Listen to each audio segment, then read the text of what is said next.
Om Vishnu Padaya Krishna Prestaya Bhutale Srimate Bhakti Vedanta Swaminiti Namine Namaste Sarasvate Deve Gauravani Pracharine Nirvishesha Shunjavadi Paschatyadeshatarine Vancha Kalpatarubhyascha Kripa Sindhubhya eva cha Patitanam Pavanebhyo Vaishnavebhyo Namo Namaha.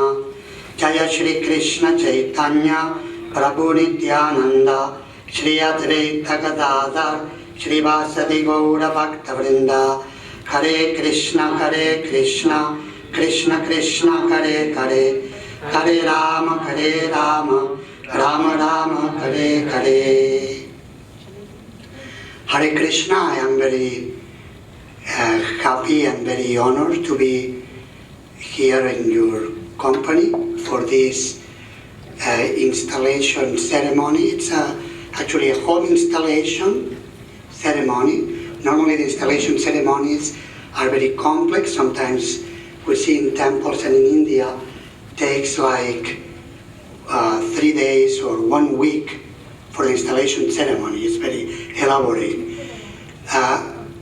His Holiness Yadunandana Swami Maharaj, as the initiating spiritual master of Ishvara Govinda Prabhu and his good wife Nikunja Radha Devi Dasi, has given authorization for them to start to worship Shri Shri Gaura Nitai at home. And Yadunandana Swami Maharaj has given this beautiful name, Shri Shri Nitai Gauranga Chandra. And I think of course I have not spoken to Maharaj. I came here, Krishna took me at the last minute, Ishvara Govinda invited me, and I was visiting my Guru Maharaj, His Holiness Swarup Das Goswami Maharaj, in 3 hours and a half from here in Stuyvesant Falls. And I was doing a retreat, writing, and I'm writing a book. And then Ishvara Govinda Prabhu invited me, please come. And then how I could refuse. It was so, his invitation was so sweet and so kind. How I could say no. It was impossible to say no. Also, actually, my god brother, Baladev Vidyabhushana Prabhu, was meant to come.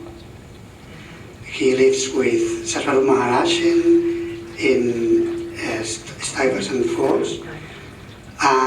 But unfortunately, he was ill and he couldn't come. So anyway, by Krishna's arrangement, I'm here, and I'm very happy to see what you are doing at the Rochester Institute of Technology.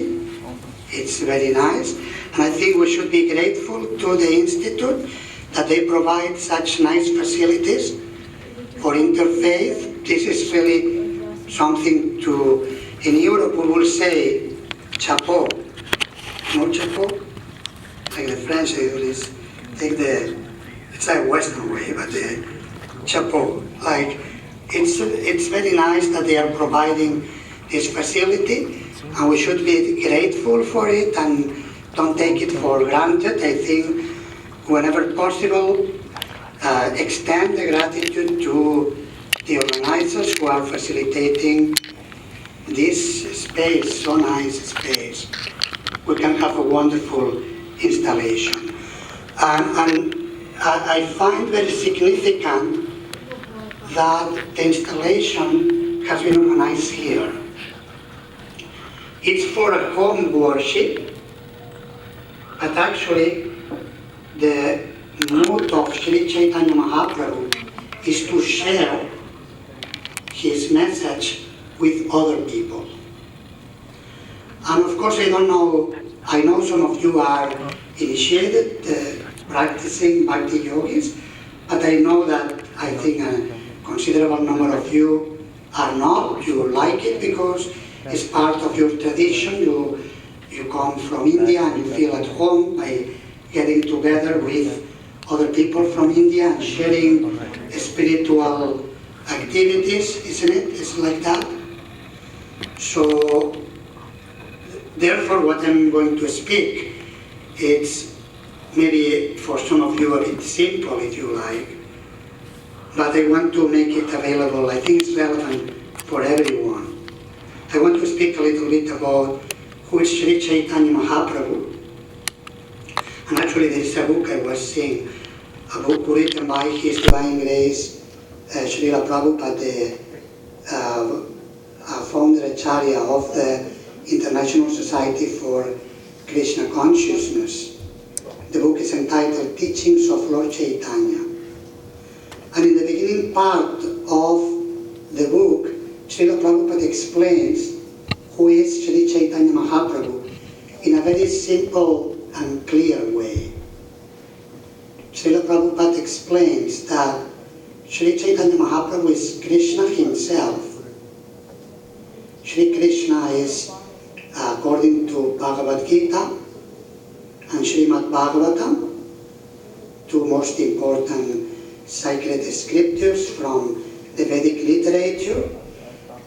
Sri Krishna is the Supreme Personality of Godhead. Krishnastu Bhagavan Svayam. Srimad Bhagavatam says, Ete Chamsa Kalak Pumsa Krishnastu Bhagavan Svayam. There are many incarnations. From all the incarnations, Sri Krishna is the Supreme Personality of Godhead. And we find actually the two forms of God most worshipped and most popular all over India, Sri Krishna and Sri Ramachandra. Isn't it? We have the Mahabharata and the Ramayana, and then we have the Srimad Bhagavatam about Krishna Lila. And we see, for example, how in the Indian art, there is so much art of Krishna in Vrindavan.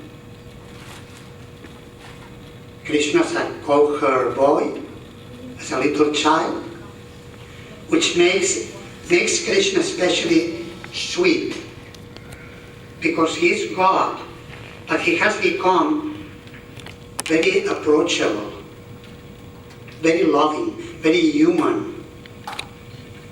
And this touches people, touches souls. Krishna becomes subservient to his devotees. In Bhagavad Gita, Krishna says, Yaya tamam prapadyante tam stataiva vajami aham mama varman vartante manusya partha sarvashaha.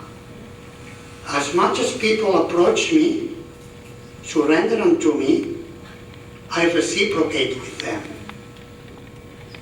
So this is Krishna, this is God. He's unlimited. Therefore, he reciprocates with each person according to how they approach him.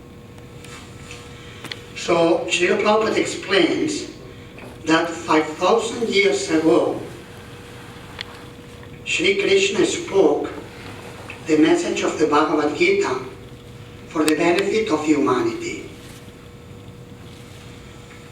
And the message of the Gita is very, very profound, very deep. Actually, the term Bhagavad Gita means the song of Bhagavan, the song of God. And it is a song to wake up the souls who are sleeping in the material world.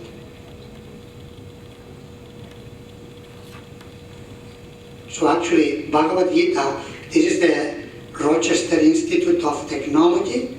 Bhagavad Gita is the science of spiritual technology. As contradictory as it may sound for some of you, but it is actually a spiritual technology. It is science, but it is the science of life, science of the self.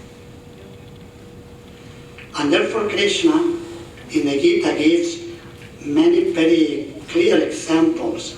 For example, comparing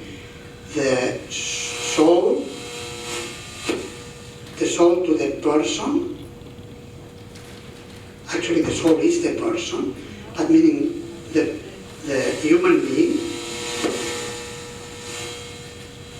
And the body, the material body, is compared to the dress. We are dressing in different ways. Like here, some of us are dressing more classical, we could say, traditional dressing of India. Nowadays, less and less. Now in India, people are dressing more like in the West. So it's mixed. Some of us are dressing differently. Some more Eastern way, some more Western way, some a mixture of the two, isn't it? Make a mixture. But actually, what is important is not the dress, it's the person.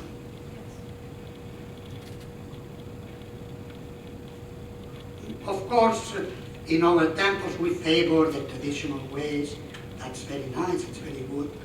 And I like, and many of you, I understood that you are from South India. South India like tradition, or used to like tradition. I don't know anymore to what extent you can say. Sometimes we want to perpetuate something, but maybe there are external changes that are there. But what it doesn't change is the self. The external aspects may change, but the self never changes. And this is a spiritual technology spoken by Sri Krishna in Bhagavad Gita. So, and then Sri Krishna spoke that actually we should, he comes to sing, it is actually, the Gita is a song of divine love. Krishna is coming to call us to join him. He wants to have a relationship with us.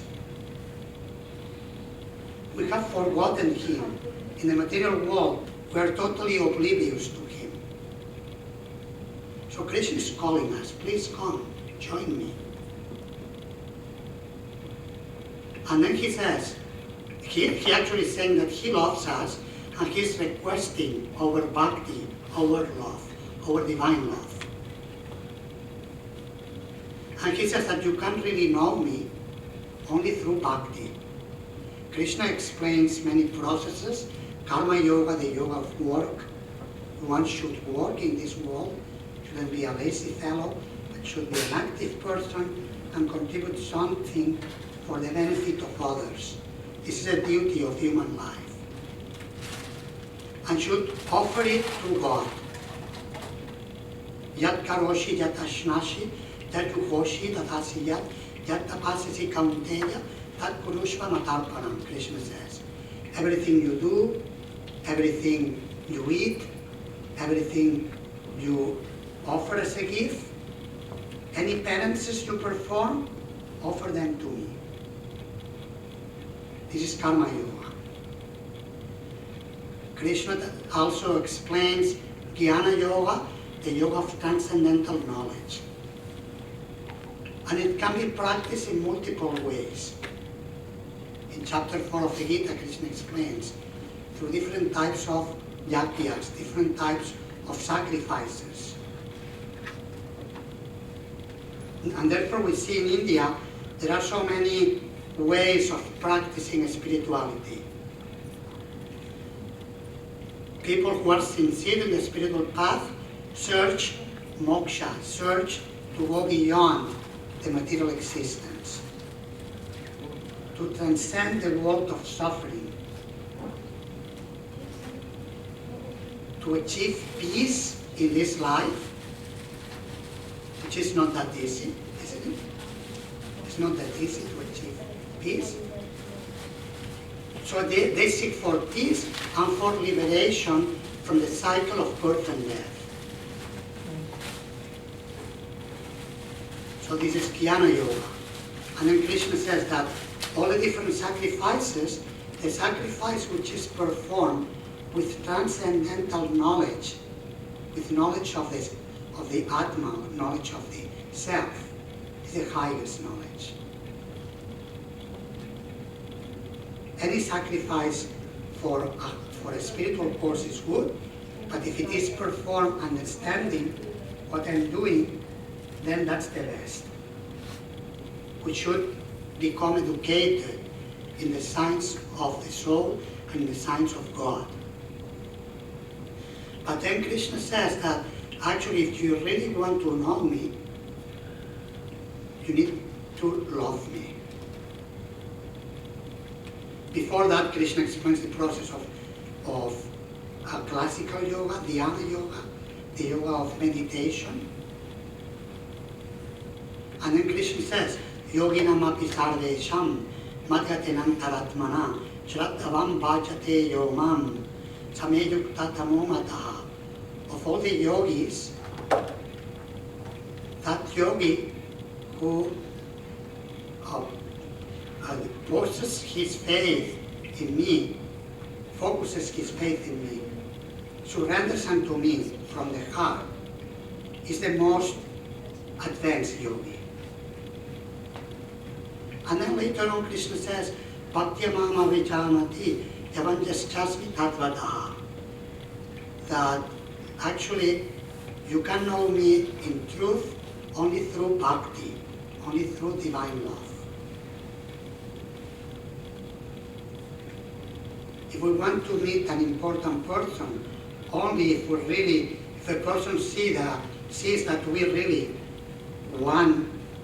love that person, we really admire him, then that person will give us the chance to come closer.